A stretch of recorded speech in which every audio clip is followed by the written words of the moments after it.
What happens when a CEO trades his corner office for a mop and a bucket? What secrets lurk in the shadows of a company he thought he knew inside out? This is the story of a man who believed he had it all: success, vision, control, only to discover that the empire he built was crumbling under the weight of ambition and betrayal. A tale of courage, truth, and the unexpected lessons found in the humblest of places. James Sullivan stood at the floor-to-ceiling window of his 42nd floor office, the glittering skyline of San Francisco stretching before him like a canvas of ambition. At 43, he was the CEO of VanguardTech, a titan in the artificial intelligence industry, known for its cutting-edge software that powered everything from self-driving cars to predictive analytics.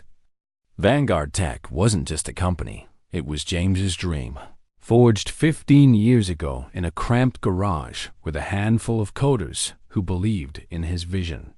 Now, with thousands of employees and a valuation in the billions, it was a juggernaut. But lately, something felt wrong. The unease had been creeping in for months. Board meetings, once lively with debate and camaraderie, had grown cold, perfunctory. Thomas Grayson, the chairman and James's mentor from the early days, now avoided eye contact, his responses clipped. Susan Harper, the CFO, deflected questions about financial projections with a tight smile. Even the employees, the lifeblood of VanguardTech, seemed different. James caught glimpses of them in the elevator or cafeteria, heads down, voices hushed, their energy drained. The company he had built to inspire innovation felt like a machine grinding its gears, and he couldn't shake the feeling that he was missing something critical. James sank into his leather chair, the city lights casting long shadows across his desk. He glanced at a framed photo of his wife, Anna, and their two children, Emma and Liam, smiling on a beach in Monterey. He hadn't been home for dinner in weeks. The demands of VanguardTech had pulled him away from them, just as they seemed to be pulling him away from the company's soul. He ran a hand through his graying hair, his mind racing. What's happening to my company? He thought. And why does it feel like I'm the last to know? The idea struck him like a bolt of lightning. It was audacious, risky, maybe even absurd, but it was the only way to see the truth. What if he could step out of his CEO persona, shed the tailored suits and boardroom bravado, and walk among his employees unnoticed? What if he could see VanguardTech through their eyes? The thought sent a shiver of excitement down his spine, tinged with fear. To pull it off, he'd need to become invisible, a nobody. A janitor. James leaned forward, his fingers drumming on the desk. The logistics were daunting. He couldn't just waltz into the mailroom or mop floors without a plan someone would recognize him. His face had been on the cover of Tech Innovator magazine, for God's sake. But the more he thought about it, the more it felt like the only way to uncover what was rotting beneath VanguardTech's polished surface. He needed answers, not just for the company, but for himself. Had he lost touch with the dream that started it all? He picked up the phone and dialed Emily Watson, his executive assistant and one of the few people he trusted implicitly. Emily had been with him since the garage days, a sharp-witted woman in her 30s who could read a room or a balance sheet better than anyone. "Emily, I need you in my office, now," and closed the door. 10 minutes later, Emily sat across from him, her brow furrowed as James laid out his plan. "You want a what?" she asked, her voice a mix of disbelief and amusement. "Pose as a janitor? James, have you lost your mind?" "Maybe," he admitted, a wry smile tugging at his lips. "But I can't sit here pretending everything's fine. The board's hiding something. The employees are miserable. I need to know what's going on, Emily, and I can't do that from this office." Emily leaned back, crossing her arms. "You're the CEO. You could just demand answers. Call a meeting, fire someone, anything but this." She gestured vaguely, as if the idea of James in a janitor's uniform was too absurd to articulate. I've tried that, James said, his voice heavy. I've asked questions, pushed for transparency. They're stonewalling me. Thomas, Susan, they're playing a game I don't understand. I need to see the company from the ground up, not the top down. Emily sighed, rubbing her temples. Okay, let's say you pull this off. What happens if someone recognizes you? Or if the board finds out? You'll look like a fool or worse, a spy in your own company. James nodded, acknowledging the risk. That's why I need your help. We'll create a cover. A fake identity, a backstory. I'll be Mike Donovan, a temp janitor hired to cover for someone on leave. You can handle the paperwork, make it look legit. Emily stared at him, her skepticism giving way to a reluctant grin. You're insane, you know that? But if you're set on this, I'm in. Just don't blame me when you're scrubbing toilets. At 2 a.m. Over the next 2 days, James and Emily worked in secret to build his new identity. Emily coordinated with the facilities manager to hire Mike Donovan, claiming a regular janitor was on medical leave. She forged a basic resume, listing Mike as a drifter who'd worked odd jobs across the Bay Area. James, meanwhile, prepared to transform himself. He bought a cheap pair of glasses from a drugstore to alter his appearance, practice slouching, to hide his confident posture, and even watched YouTube tutorials on janitorial equipment. The mop and bucket were foreign to him. He'd never cleaned anything more complex than a coffee spill, but he was determined to learn. The hardest part was keeping it from Anna. That night, as James sat at the dinner table, Emma chattered about her soccer game while Liam drew spaceships in his notebook. Anna watched him quietly, her green eyes searching. "You're distracted again," she said softly after the kids went to bed. "What's going on, James?"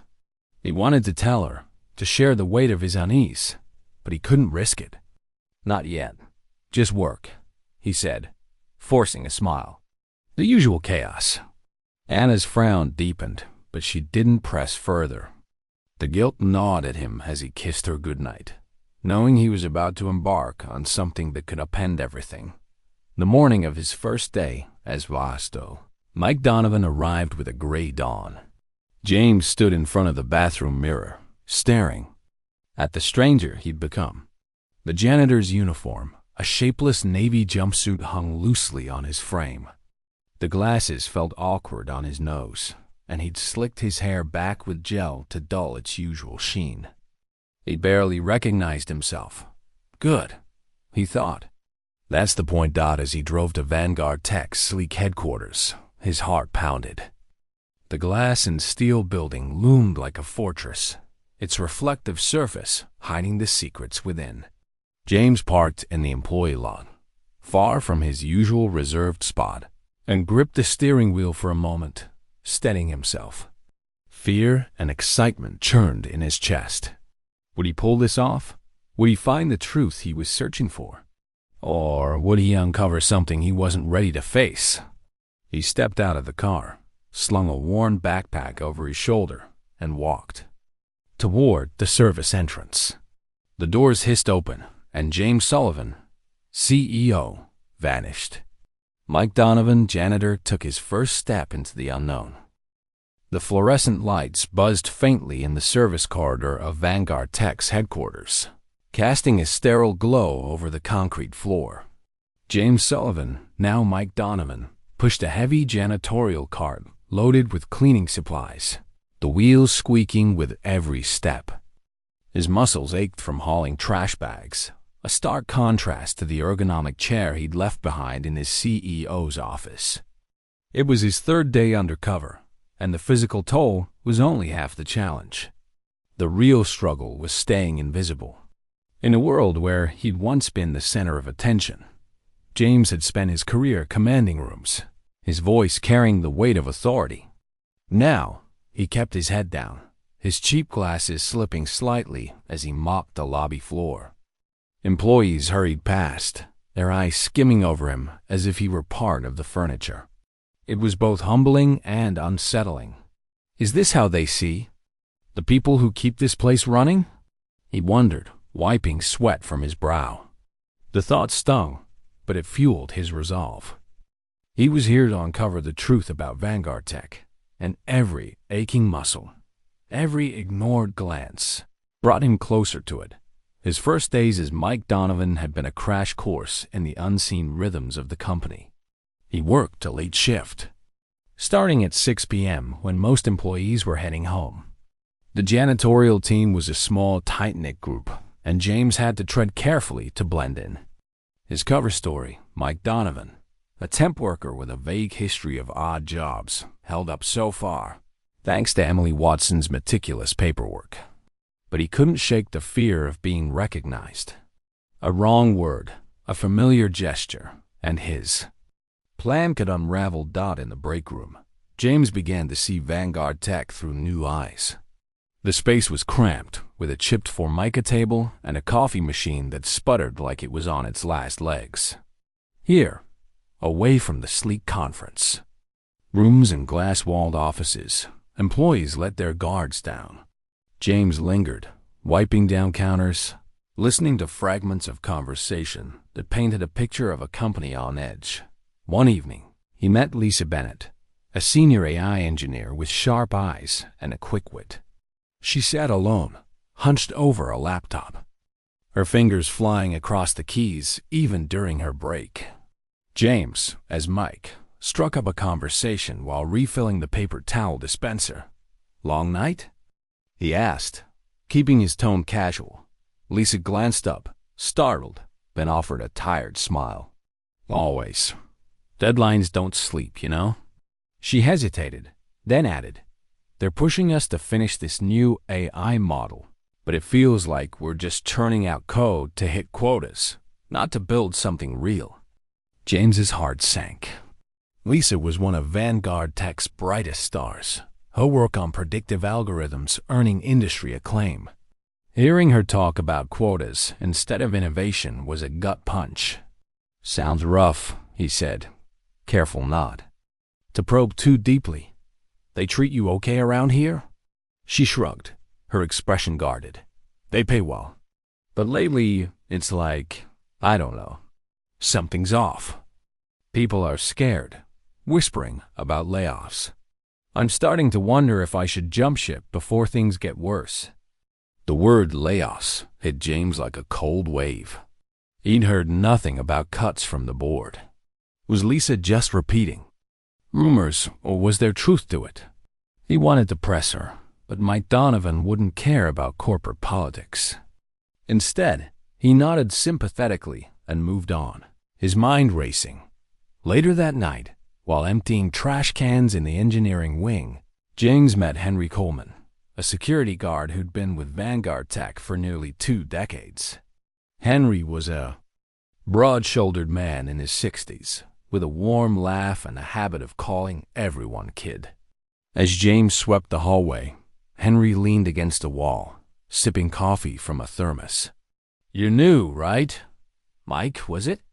he asked, his voice gravelly but kind. "Yeah, just filling in," James replied, adjusting his cap to shadow his face. "How's it going for you?"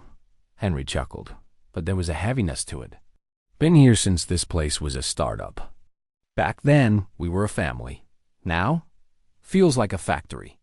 I'm retiring soon, but I worry about the young folks. They're working themselves to death, and for what?" James's grip tightened on the broom. Henry's words echoed Lisa's, painting a picture of a company drifting from its roots. He remembered the early days when he and his team worked late nights fueled by pizza and passion. Had he let that spirit slip away? "You think it'll get better?" he asked, testing the waters. Henry's eyes narrowed, as if weighing his words. "Hope so, but I hear things. Meetings behind closed doors, big shots acting cagey. Something's brewing, Mike. Something big." The conversation was cut short when a manager walked by, giving James a curt nod. He quickly returned to sweeping, his pulse quickening. Henry's vague warning, combined with Lisa's mention of layoffs, suggested a deeper problem. But he needed evidence, not just whispers. The first real clue came on the fifth night.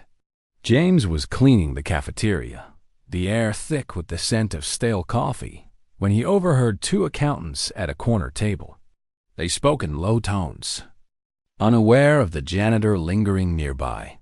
"They're finalizing it next week," one said, a woman with a nervous edge to her voice. 30%, maybe more. "They're keeping it from Sullivan." "Grayson's calling the shots," the other replied, a man with a clipboard. "He says it's the only way to keep the stock price up. But if the CEO finds out..." James's blood ran cold. 30%? Layoffs of that scale would gut the company. And Thomas Grayson, his mentor, was orchestrating it behind his back? He wanted to march over and demand answers, but he forced himself to stay calm, wiping down tables with mechanical precision. He needed to be Mike Donovan, not James Sullivan. Not yet. The risk of exposure loomed larger every day. On the sixth day, disaster nearly struck. James was mopping the executive floor when a mid-level manager, Karen Phillips, stopped him. "Hey, you're the new guy, right?" she asked, her eyes narrowing. "You look familiar. Have we met?" James's heart pounded. Karen had been in countless meetings with him, though always at a distance. He forced a laugh, lowering his voice to a rougher pitch. "Nah, I just got one of those faces. Been all over, cleaning offices. Probably saw me at another gig." Karen studied him for a moment, then shrugged. "Maybe. Just don't slack off, okay? This place is a pressure cooker." She walked away, but James's hands trembled as he gripped the mop. He couldn't afford another close call. That night, he texted Emily from a burner phone. "Need you to double-check my cover. Someone's getting suspicious." Emily responded quickly. "On it. I'll update your file. Make it airtight." "Be careful, James." Her words were a lifeline, but they didn't ease the knot in his chest. He was walking a tightrope, and one misstep could bring everything crashing down. Despite the risks, James found moments of unexpected connection. During a late-night shift, he shared a vending machine snack with Maria Torres, a single mother who worked in HR. Maria's exhaustion was palpable, her eyes ringed with dark circles. "I do this for my kids," she told him, unwrapping a granola bar. "2 jobs, no sleep. But if they cut hours here, I don't know how we'll make it." James listened, his throat tight. Maria's story wasn't just a personal struggle. It was a symptom of a company losing its way. He built VanguardTech to empower people like her, not to leave them scrambling. "You're tough," he said, meaning it. "You'll get through this." Maria smiled faintly. "Thanks, Mike. You're not so bad for a janitor." As the week drew to a close, James's notebook hidden in his backpack filled with observations. Lisa's disillusionment, Henry's nostalgia, Maria's resilience, and the whispered rumors of layoffs. Each conversation chipped away at the illusion he'd held as CEO, revealing a company fractured by fear and mistrust. But the accountant's words about Thomas Grayson lingered most. If the board was planning something this big without him, what else were they hiding? James stood in the empty cafeteria, the mop idle in his hands. The truth was out there, buried in late-night meetings and locked files. He just had to find it before his cover was blown, or before VanguardTech was torn apart. The air in VanguardTech's boardroom was heavy with the scent of polished wood and stale coffee, a stark contrast to the bleach-soaked corridors James Sullivan had grown accustomed to as Mike Donovan. It was his 8th night undercover, and the strain was wearing him down. His hands, rough from scrubbing floors, gripped the mop as he worked in the shadows, his cheap glasses fogging slightly from the effort. The late hour, nearly 11 p.m., meant the executive floor was deserted, or so he thought. Then he heard voices, low and urgent, seeping through the cracked door of the boardroom. James froze, his pulse quickening. He'd been chasing whispers of trouble for days. Lisa Bennett's fears of layoffs, Henry Coleman's cryptic warnings, the accountant's hushed talk of a 30% cut. Each clue had tightened the knot in his chest, but they were fragments, not proof. Now, standing in the dimly lit hallway, he sensed he was on the verge of something bigger, something that could unravel the mystery of VanguardTech's malaise. He edged closer, careful not to let the mop handle clatter, and pressed himself against the wall, straining to listen. Inside, Thomas Grayson's voice cut through the silence, sharp and commanding. "We need to finalize the plan by next week. The layoffs start Monday. 30% of the workforce, starting with the lower-tier engineers and support staff. It's the only way to keep the stock price stable." James's breath caught in his throat. Layoffs? 30%? The number was staggering, a blow that would gut the company he built. His mind raced to Maria Torres, the single mother, juggling 2 jobs, and Henry Coleman, whose retirement loomed like a cliff. These were the people who made VanguardTech run, and Thomas was ready to discard them like obsolete code. Another voice chimed in Susan Harper, the CFO, her tone clipped but tinged with unease. "What about James? He'll never sign off on this. He's too invested in his people-first mantra." Thomas let out a dry chuckle, the sound chilling in its dismissiveness. "James is a dreamer, Susan. He cares too much about the employees, and it's clouding his judgment. That's why we're doing this without him. Once the layoffs are done, he'll have no choice but to fall in line or step aside." James's hands trembled, the mop handle shaking in his grip. Betrayal seared through him like a wildfire. Thomas Grayson, the man who'd mentored him through VanguardTech's startup days, who'd stood by him during the lean years, was orchestrating a coup behind his back. And Susan, whose financial acumen had saved the company during a cash crunch, was complicit. The boardroom, once a place of shared vision, now felt like a den of vipers. He leaned closer, his ear nearly touching the door, desperate to hear more. Susan spoke again, her voice softer, almost reluctant. "I don't like it, Thomas.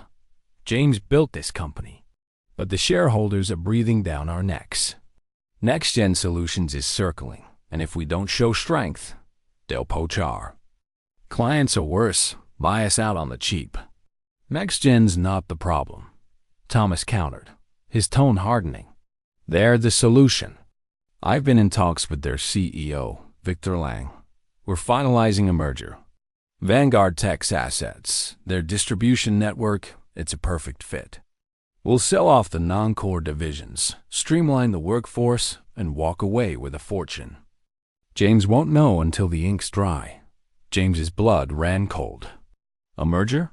Selling VanguardTech to Next-Gen Solutions, their fiercest rival? The idea was unthinkable. Next-Gen was known for slashing jobs and gutting acquired companies, leaving behind shells of their former selves.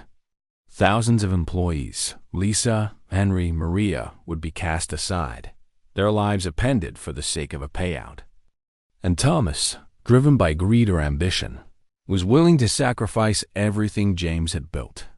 The revelation hit him like a physical blow, and for a moment, he nearly stormed into the room, ready to confront them. But Mike Donovan couldn't do that. Mike Donovan was a nobody, a janitor who'd be fired or worse if he was caught eavesdropping. James forced himself to breathe, his mind scrambling for a plan. He needed proof, something concrete to expose their scheme before it was too late. As the conversation continued, James noticed a stack of papers left on the boardroom table, illuminated by the glow of a laptop screen. He couldn't make out the details from the doorway, but his gut told him they were important. The voices grew quieter, as if Thomas and Susan were wrapping up. Panic surged through him. If they left now, he'd lose his chance. He glanced down the hallway, ensuring it was empty, then slipped into the boardroom's shadowed corner, crouching behind a potted plant. It was reckless, but he had no choice. Susan stood, gathering her notes. "We need to be careful," she said, her voice low. If James gets wind of this, he'll fight tooth and nail. And he's got enough all eyes on the board to make trouble. Let me handle James, Thomas replied, his tone dripping with confidence. He's out of his depth. By the time he realizes what's happening, we'll have the votes. Now, let's get out of here. I've got a call with Lang in the morning. The door swung open, and James held his breath as their footsteps faded down the hall. He waited, counting to 30, then crept to the table. His hand shook as he scanned the documents. One was a draft memo outlining the layoffs, complete with timelines and severance estimates. Another was an email printout between Thomas and Victor Lang, discussing terms of the merger. The date 10 days from now leaped off the page like a warning siren. James pulled out his burner phone, a precaution Emily had insisted on, and snapped photos of the papers. His fingers fumbled, the camera's faint click sounding deafening. In the silent room, he couldn't take the originals too risky, but the photos might be enough. As he pocketed the phone, his eyes caught a small USB drive left beside the laptop. On impulse, he grabbed it, tucking it into his jumpsuit. It could be nothing, or it could be everything. He was halfway to the door when a new sound stopped him. Cold footsteps returning. His heart pounded as he dove behind the conference table, curling into a tight ball. The door creaked open, and Susan's voice muttered, "Forgot my damn charger." Her heels clicked across the floor, stopping, inches from where James hid.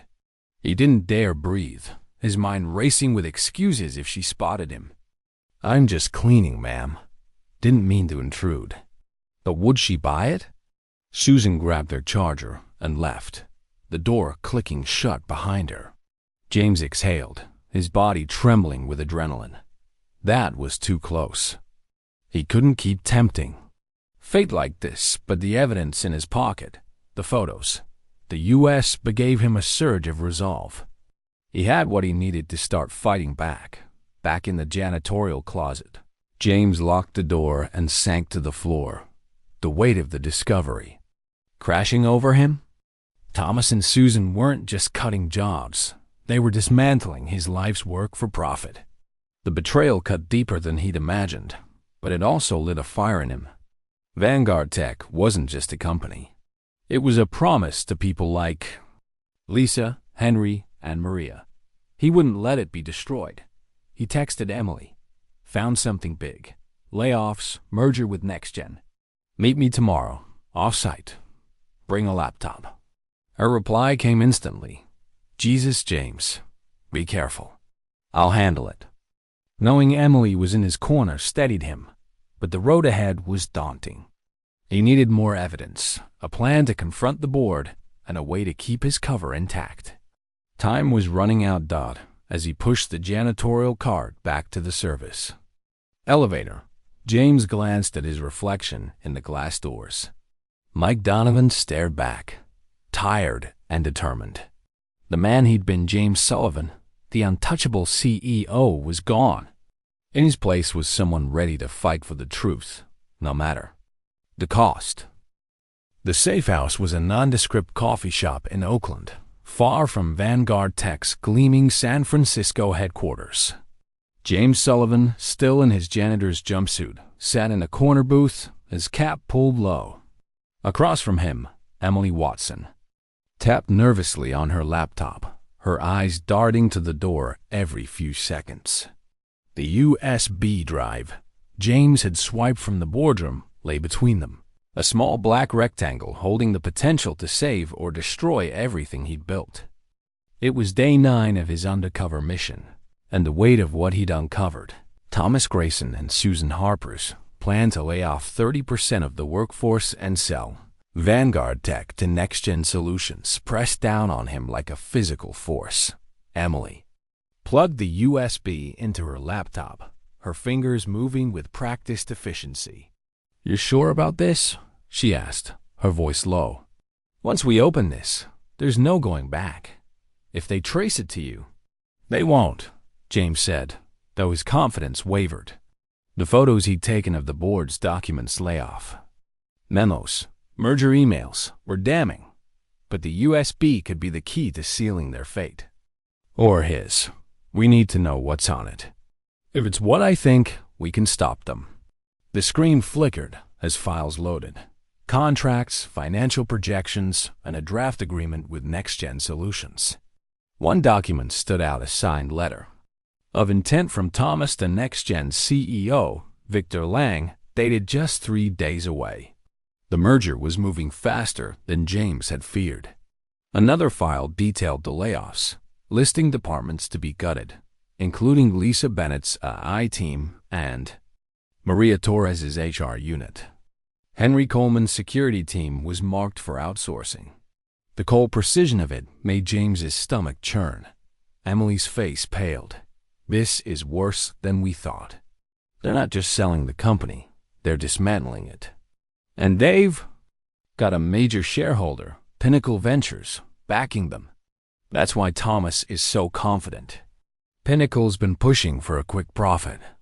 James clenched his fists, the betrayal cutting deeper. Pinnacle had been an early investor, and James had trusted their support. Now they were in bed with Thomas, ready to sacrifice VanguardTech's soul for a payout. "We need a plan," he said, his voice steady despite the storm inside. "I'm going to confront the board, but not yet. We need more leverage, something to sway the other board members and the shareholders." Emily nodded, already typing. "I can dig into Thomas's emails, see if there's more dirt. But you need to be careful, James. If they suspect you're onto them, they'll bury you." The warning hung heavy as James returned to VanguardTech that evening, the janitor's uniform feeling more like a disguise than ever. His double life was taking a toll. His body ached from the physical labor, and his mind raced with the stakes of his mission. But the connections he'd forged as Mike Donovan kept him grounded. In the break room, he found Lisa Bennett again, her laptop open, but her eyes distant. "Rough day?" he asked, wiping down a table nearby. Lisa sighed, rubbing her temples. "You could say that. I overheard my manager talking about restructuring. I've got a mortgage, Mike. If I lose this job..." She trailed off, her vulnerability raw. James's heart ached. Lisa's talent had driven VanguardTech's AI breakthroughs, yet she was just a name on Thomas's chopping block. "You're too good to let this place drag you down," he said, meaning it. "Hang in there. Things might change." She gave him a curious look, as if sensing something beyond his janitor facade. "You're weirdly optimistic for a guy cleaning tables at midnight." He forced a grin, deflecting. "Just trying to keep the faith." But her words lingered, fueling his resolve. He couldn't let her or Maria or Henry become collateral damage. Later, while emptying trash cans in the security office, James ran into Henry Coleman. The old guard was polishing his badge, a ritual that spoke of pride in his work. "You ever think about the old days, Mike?" Henry asked, his voice wistful. "Back when this place felt like a family? James Sullivan used to walk the floors, talk to everyone. Now he's up in his tower, and we're all just numbers." The words stung, but James seized the moment. "You think Sullivan could turn things around if he knew what was going on?" Henry chuckled, shaking his head. "Maybe, if he remembered who he was. He pulled us through a crisis once, back in '08. Man had fire in him. Hope he finds it again." James nodded, swallowing the lump in his throat. Henry's faith in him, even unknowingly, was a lifeline. He vowed to prove it wasn't misplaced. But the risks were mounting. The next night, while cleaning the executive floor, James overheard Thomas Grayson in his office, his voice sharp on a phone call. "I want every department audited. Someone's been poking around files are out of place, and I don't trust it." James's blood ran cold. Thomas was sniffing out an informant, and the trail could lead to him. He needed to move faster. He met Emily again, this time in a park far from prying eyes. She handed him a burner laptop with hacked access to Thomas's emails, a risky move that could cost her job or worse. "You were right," she said. "Thomas is meeting Victor Lang tomorrow to finalize the merger terms, and Pinnacle's pushing for a vote in 7 days. But there's a problem too. Board members, David Brooks and Laura Chun, aren't fully on board. If you can sway them, you might stop this." James saw a glimmer of hope. David and Laura had always been pragmatic, not loyal to Thomas's clique. If he could present the evidence convincingly, they might back him. But he needed to stay undercover, to gather more without tipping Thomas off. "Can you get me their contact info? Discreetly?" Emily nodded, but her eyes were worried. "You're playing with fire, James. If Thomas figures out it's you—" "I know," he said, cutting her off. "But I can't stop now. Not when Lisa, Henry, and Maria are counting on me, even if they don't know it." The personal cost was growing too. At home, Anna's patience was fraying. Over a rare dinner, she confronted him, her voice sharp with worry. "You're barely here, James. The kids miss you. I miss you. What's going on?" Her green eyes searched his, and he hated the lie he had to tell. "Just a tough quarter," he said, forcing a smile. "It'll pass." But Anna's silence was louder than words, and the guilt gnawed at him. He was risking not just his company, but his family, and the weight of it threatened to crush him. The final blow came on the 10th night, while cleaning the copy room. James was cornered by Karen Phillips, the manager who'd eyed him suspiciously before. "Mike, right?" she said, her tone icy. "I checked with HR. Your file's a little too clean for a temp." "Who are you, really?" James's mind raced. He couldn't afford to be exposed now, not with the board vote looming. "Just a guy trying to make a living," he said, keeping his voice rough. I've got my papers. Check again." Karen's eyes narrowed, but she backed off. "I will," she warned, and James knew his time was running out. He texted Emily. "Karen's on to me. Tighten my cover. We've got 7 days dot." As he pushed his cart toward the service elevator, James felt the walls closing in. The USB, the photos, the emails, they were his weapons, but they'd mean nothing if he was caught before he could use them. He had to act fast but carefully. The board meeting was his chance to strike, but first, he needed to build an airtight case and keep Mike Donovan alive. The boardroom of VanguardTech gleamed under the harsh fluorescent lights, its long mahogany table reflecting the faces of the board members like a distorted mirror. James Sullivan stood outside the door, his janitor's jumpsuit stiff with dried sweat, his heart pounding like a war drum. It was the morning of the 11th day of his undercover mission, and the weight of the evidence in his pocket, the USB drive, the photos, the hacked emails, felt heavier than the mop he'd carried for nearly 2 weeks. Today, he would shed the guise of Mike Donovan and face the board as James Sullivan, CEO, to save the company he'd built from the ground up. He'd spent the night with Emily Watson in a dingy motel room, poring over the evidence. The USB contained a goldmine, recorded calls between Thomas Grayson and Next Gen Solutions CEO Victor Lang confirming the merger's terms, and a spreadsheet detailing the layoffs that would slash 30% of VanguardTech's workforce. Emily had also uncovered emails showing Thomas had promised Pinnacle Ventures, a major shareholder, a massive payout in exchange for their support. The betrayal was staggering, but James had a plan. He'd called an emergency board meeting, claiming a critical strategic update, and Emily had ensured David Brooks and Laura Chun, the neutral board members, would attend. If he could sway them, he might turn the tide.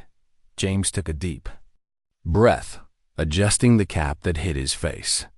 He'd kept the janitor's uniform to maximize the shock value, a calculated move to throw Thomas and Susan Harper off balance. His burner phone buzzed with a final text from Emily. "You've got this." Don't let them bully you." He smiled grimly, pocketing the phone, and pushed open the door. The board members looked up, their expressions a mix of confusion and irritation as a janitor walked in. Thomas Grayson, seated at the head of the table, raised an eyebrow. "Excuse me, this is a private meeting," he said, his voice dripping with authority. Susan Harper, her arms crossed, shot a glance at the others, as if expecting security to appear. James didn't flinch. He walked to the front of the room, his boots scuffing the polished floor, and plugged the USB into the projector system. "I'm not interrupting," he said, his voice steady but low, still in Mike Donovan's rough cadence. "I'm here to set things right." Murmurs rippled through the room. David Brooks, a soft-spoken lawyer with a reputation for fairness, leaned forward. "Who are you?" he asked, his brow furrowed. Laura Chun, a tech veteran with sharp eyes, tilted her head. Sensing something amiss, James removed his cap and glasses, letting his true face emerge. Gasps filled the room. Thomas's face drained of color, and Susan's jaw dropped. "I'm James Sullivan," he said, his voice now clear and commanding. "And I know everything. The layoffs, the merger with Next Gen Solutions, the secret deals you've made behind my back." The room erupted into chaos. Susan stood, her face red with fury. "How dare you spy on us?" she shouted. "This is outrageous." "You have no right. I have every right," James cut in, his voice like steel. "This is my company. I built it from a garage with nothing but a dream and a handful of people who believed in me. And you," he pointed at Thomas and Susan, "you're tearing it apart for a quick buck." Thomas recovered quickly, his lips curling into a sneer. "You're out of your depth, James. This is business. The shareholders demand growth, and Pinnacle Ventures agrees with us. You can't stop progress." "Progress?" James shot back, his anger barely contained. "You call firing thousands of people, Lisa Bennett, Maria Torres, Henry Coleman, progress? You call selling VanguardTech to a vulture like NextGen progress?" He clicked the projector, and the screen lit up with the first piece of evidence. The email from Thomas to Victor Lang, outlining the merger's timeline. The board members shifted uncomfortably. David Brooks's eyes narrowed as he read the screen, while Laura Chen scribbled notes, her face unreadable. James pressed on, his voice rising with conviction. "You plan to cut 30% of our workforce without my knowledge. You negotiated with NextGen to dismantle everything we've built. And you thought you could hide it from me." Susan's hands trembled, but she doubled down. "You're too soft, James. You care about employees more than profits. This company won't survive your idealism." "Maybe," James said, his eyes locking with hers. "But it won't survive your greed either." He clicked again, displaying the recorded call where Thomas promised Pinnacle a payout. The room fell silent, the weight of the evidence undeniable. David Brooks cleared his throat, his voice calm, but firm. "These are serious allegations, James. If this is true, it's a breach of fiduciary duty." "Thomas, Susan, what do you have to say?" Thomas's composure cracked, his voice sharp.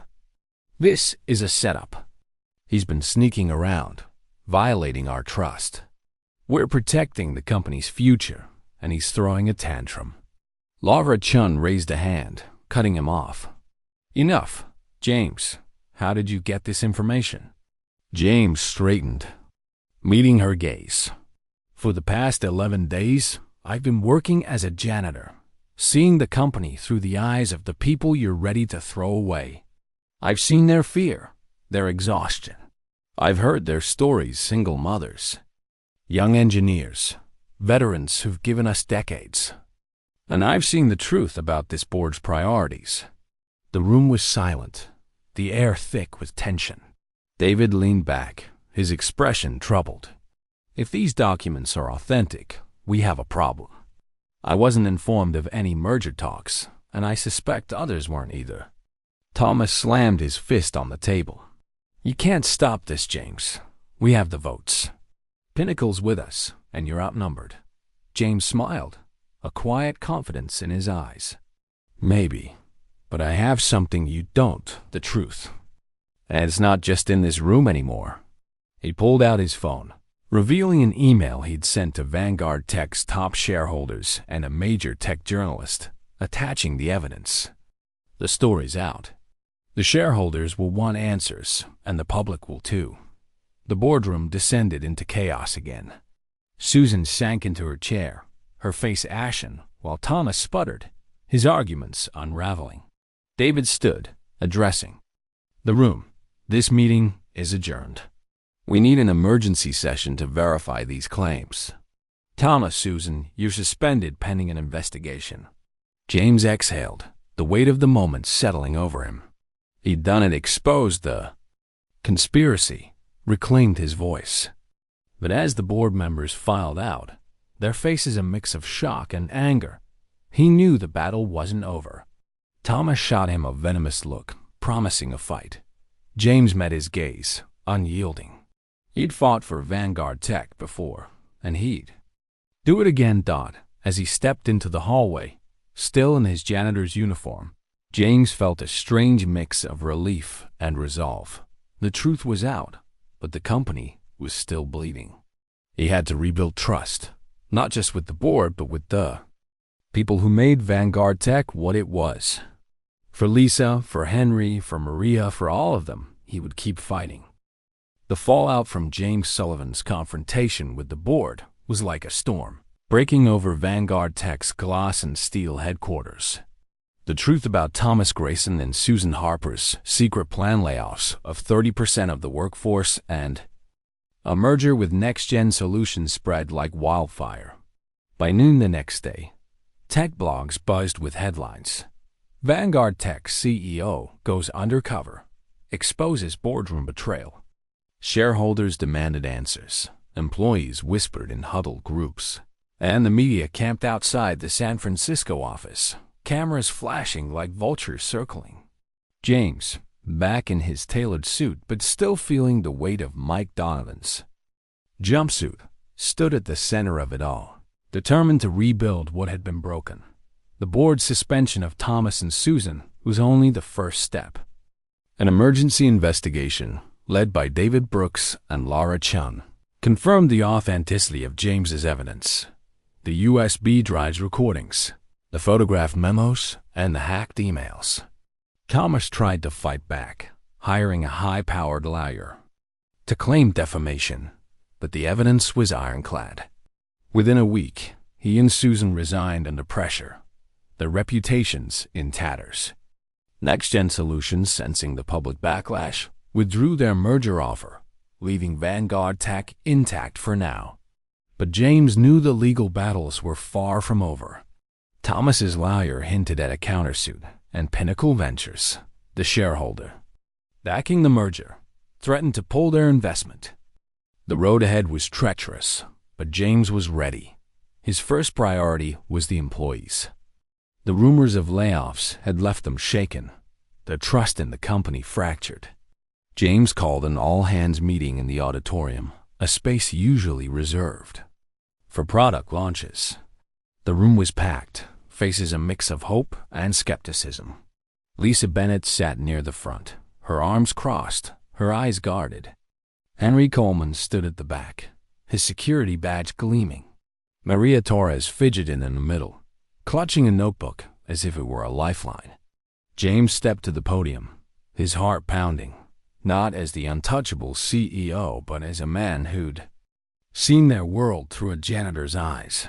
"I failed you," he began, his voice raw. The room went silent. "I built VanguardTech to be a place where people could thrive, not just survive. But I lost sight of that. I didn't see your struggles, your late nights, your fears, your dreams. So I became one of you, as Mike Donovan, to understand what I'd missed." Murmurs rippled through the crowd, some shocked, others nodding as they connected the dots. What I found was a company worth fighting for, not because of its stock, price, but because of you. He outlined his plan. The layoffs were canceled, effective immediately. He'd secured emergency funding to stabilize the company, even if it meant dipping into his own savings. New policies would ensure transparency open. Financial reports, anonymous feedback channels, and a revamped HR system to address concerns like Maria's overwork. For Lisa's team, he promised investment in their AI projects, not quotas. For Henry's security crew, he guaranteed no outsourcing. "This is your company as much as mine," he said. "We rebuild it together." The applause was tentative. At first, then thunderous. Lisa's eyes softened, a faint smile breaking through. Henry gave a slow nod, his pride restored. Maria wiped away a tear, her shoulders relaxing for the first time in weeks. But James knew trust wasn't won in a single speech. Some employees remained wary, whispering about whether the changes would stick.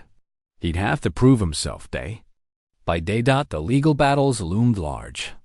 Thomas's lawsuit dragged on, a costly distraction, but James's evidence held firm. Pinnacle Ventures reduced their stake, forcing James to court new investors. He spent late nights in strategy sessions with Emily Watson, who'd emerged as his fiercest ally. "You're lucky you didn't get caught sooner," she teased one evening, poring over financials.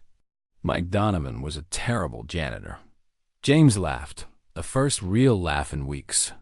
"Maybe, but he taught me more than I ever learned in this office." The personal toll was harder to mend.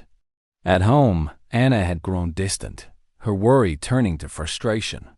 One night, after the kids were asleep, she confronted him in their kitchen, her voice trembling. "You lied to me, James. For 2 weeks, you were sneaking around, risking everything. What if you'd been caught? What about us?" James took her hands, his guilt heavy.